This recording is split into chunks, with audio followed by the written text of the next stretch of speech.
Ką manote apie smurtą šeimoje? Nu, tai yra blogis, ką galima dar galvoti. Smurtas šeimoje tai yra nusikaltimas visų pirma. Reikia labai aiškiai įvardinti, kad tai yra nusikaltimas ir kad smurtautojas turi būti atsakingas už savo elgesį. Manau, kad jis yra netoleruotinas ir tokiais atvejais dažniausiai reikia kažkokius sprendimus daryti, kad jisai arba pasibaigtų, arba ieškoti radikalių sprendimų. Kaip reikėtų spręsti tokias problemas jūsų nuomonė? Reikėtų spręsti. Kalbėtis su žmonėm kažkaip. Kokių radikalių pasiūlytumėt sprendimų valstybei? Manau, kad pirmiausia, tai šeima turėtų spręsti šias problemas.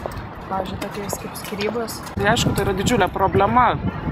Kokiu būdu jos perauklėti, nežinau. Žmogus, jeigu nenori pats auklėtis, jo neperauklėsi. Na, čia reikėtų labai kompleksiškai, aišku, žiūrėti.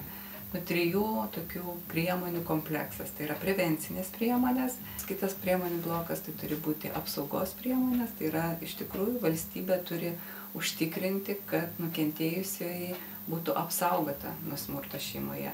Ir trečias blokas priemonių tai yra atsakomybė už smurtą. Ar jūsų manymu reikėtų smurtautoją išvaryti iš namų?